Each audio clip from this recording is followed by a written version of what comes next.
top 5 card tricks for the 365. New light. That is right, I just got this like Elgato key light. No, it's not a key light. Oh, it is a key light. Yes. So we're gonna hook this up so I actually have good lighting and film today's video because it's like 8:43 at night and I've done nothing. Yay.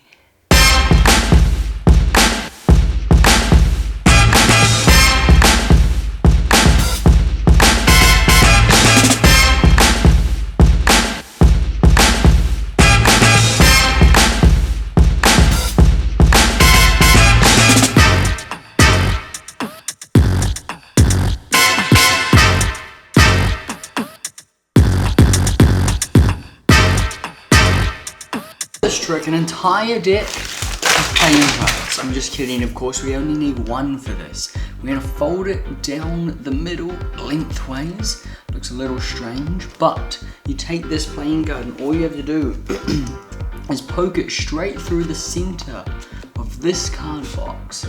Now that does go all the way through, and you might not think that's very impressive, because there could just be a deck of cards in here with holes through the middle of it, or no playing cards at all.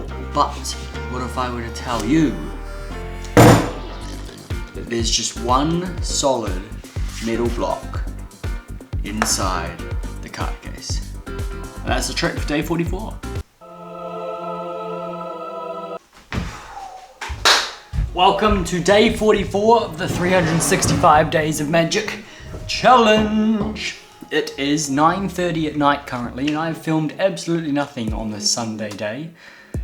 Or night. So yesterday's video I edited till 5 AM. I didn't get home until about 2:30 because I had to walk and there was no trains. If you watched yesterday's video, ding ding ding ding ding ding ding ding ding. Am I on the right side this time? I think so. Edited until about 5 AM and then I thought I would just sleep with no alarm because otherwise I was gonna die of tiredness. So I didn't wake up until about past midday, which is very unusual for me. That was half my Sunday gone. Then I went and did a couple of shows, which, I mean, they were chill. It was a Sunday. Mistakes were made, but we'll talk about that in another video one day. Hydration. Yeah, well, that's about it. I stopped by Jason's to pick up this light from him because he just had it gathering dust, so I paid him for it. I bought it from him, and it's nice and set up, and it's looking quite good, I must say. The background probably needs a bit of work, like there's just Marmite chilling over here, so, you know, it is what it is. Nothing wrong, of course, with a little bit of Marmite.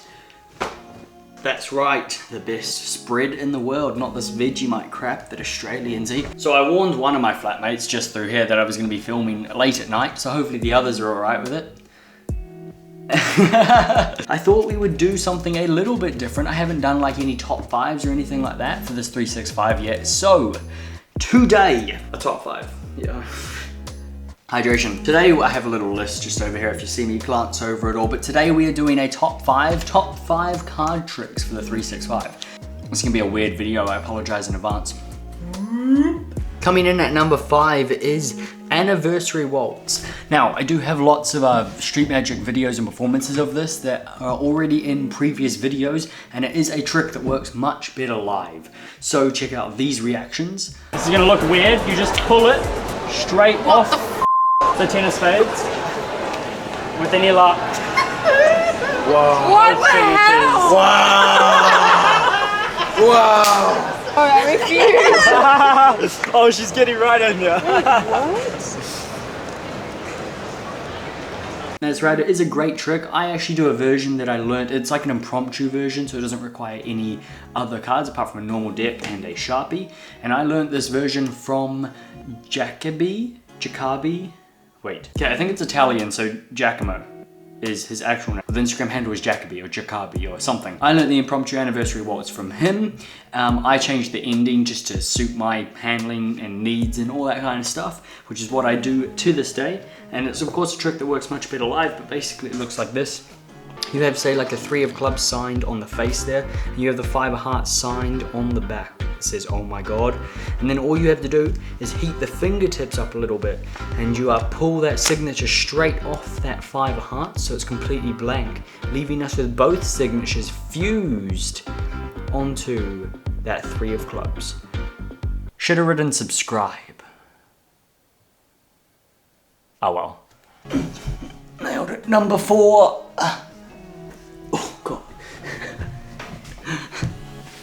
That was way too difficult.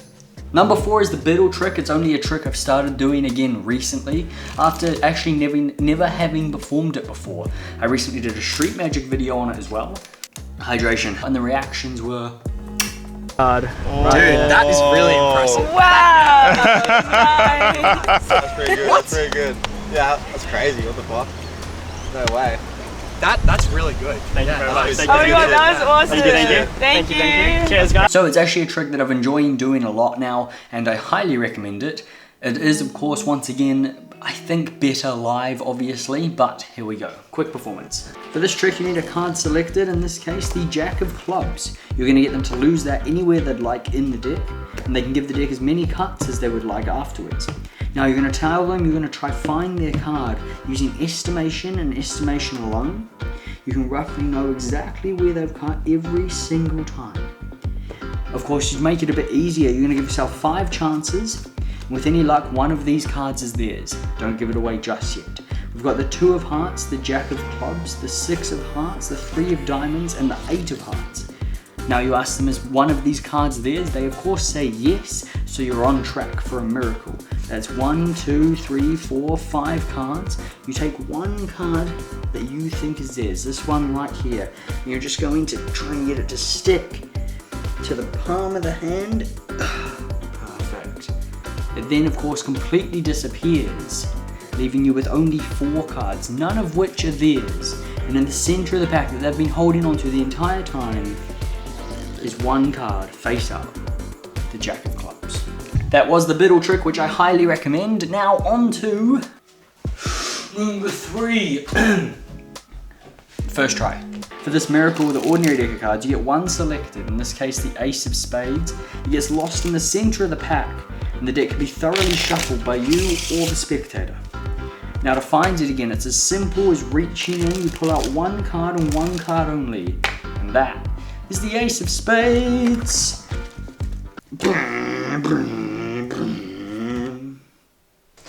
Ordinary. Oh. That is the Dribble catch. That's right, that is the Dribble catch. I've been doing that method for, I don't know, maybe quite a few years now. It's really good. I don't really do it live. I could if I wanted to, just bear that in mind. But it's just something I pretty much save the camera. I will be honest, it's not as consistent as one card all the time. Sometimes I get 2, sometimes I get 3, but I always know which card it is. And yeah, just one card looks a whole lot better on camera, let's be honest. So yeah, the Dribble catch isn't as hard as you might think. It takes a bit of practice, obviously, just like anything really good, but it's not as hard as you think, and you can get it down. So if you want to learn this, I recommend hitting up a magician by the name of BH on Instagram. Maybe it's this side. Right here, yes, nailed it, first try, perfect. He's got multiple methods, and I prefer version 2, just if that piques your interest at all. Number 2. Perfect. Number 2 is a move that I actually often forget about when magicians ask me to show them something, and I'm not quite sure why, because it looks quite impressive in my opinion, and I really like it. Mine goes blank, forget about it, don't know why, just said that, we know. Anyway, this is exactly what it looks like. There is just a nice change of the pot there, and then straight back into that card. Of course, that's the 6 of clubs, and that really did just come from the center of the pack. For this, we get a card selected, in this case, 6 of hearts. We're gonna leave that somewhere in the middle of the pack, and we even give the deck a quick shuffle, if you don't believe me, of course. A nice overhand shuffle for all you people who like overhand shuffles. And then to find the card, all you have to do is fan it. If you can't see it here, you should be able to see it right now, the 4 of clubs. That's not your card, wait, sorry, 6 of hearts. Oh, it's back to the 4. What is going on? Wait, hold up. If you place the 4 in the middle, all you have to do is snap your fingers, you get one card to shoot out. That should be the 6 of hearts. That's much better. Well done, Mika. Good job. Applause for myself, yes. That's right, we have made it to number 1 on the list. Drum roll, please. You all know exactly what is coming, I'm pretty certain. The 21 card trick. Now, all we have to do is deal out 3 piles of cards, and you just have to remember where that card is in the deck. I am of course 100% kidding, it is Raise Rise. Just just make that anticlimactic. Yes, number 1 on the slot in the list at the top spot of the day on the podium is raise rise. It is one of my favorite things to do. It's pretty difficult, but I think I do it justice every time, I hope at least. It's something I aim to do really well every time, as it's not that commonly done at all. I don't ever see really people performing it either, but I have performed it live, on video, in person, on the streets, so I'm pretty proud of it, and it makes the top number 1 spot pretty much any time I have to talk about a card trick. So, without further ado, raise rise. For this you need a card selected, of course. In this case it's going to be the Queen of Spades. We're going to leave that very unorthodoxly, I must say, at the very bottom of the pack. 1 card from the bottom. You got to keep your eyes on it as it rises slowly through the layers of the cards. A few at a time, it might not be noticeable, but it slowly moves all the way up to the top of the pack. So that was Raise Rise. That is actually an adaptation by Xavier Spade called Xavier's Rise, which is just a better refined handling, in my opinion, of the original Raise Rise by Ray Cosby, which I think is based off Fred Robinson's Ambitious Riser move, if I'm correct. Is it Ambitious Riser, which then went into Raise Rise, which is now Xavier's Rise, I think. Anyway, that's the move. That's pretty much all I have to say on it. That's the credits for it. I love it a lot. Go learn it if you want to. Do its due diligence and do it well, because it is an extremely nice visual move, but it's difficult at the same time. Anyway, thank you very much for watching, guys. That was my top 5 magic card tricks from the 365 so far. If you want to see more of these breakdowns, I just dropped my cards on the table. If you want to see more of these breakdowns or anything, let me know. Thanks for watching. Bye. Just sitting here silently. Not really sure if there was anything else I wanted to say. I don't think so. Bye.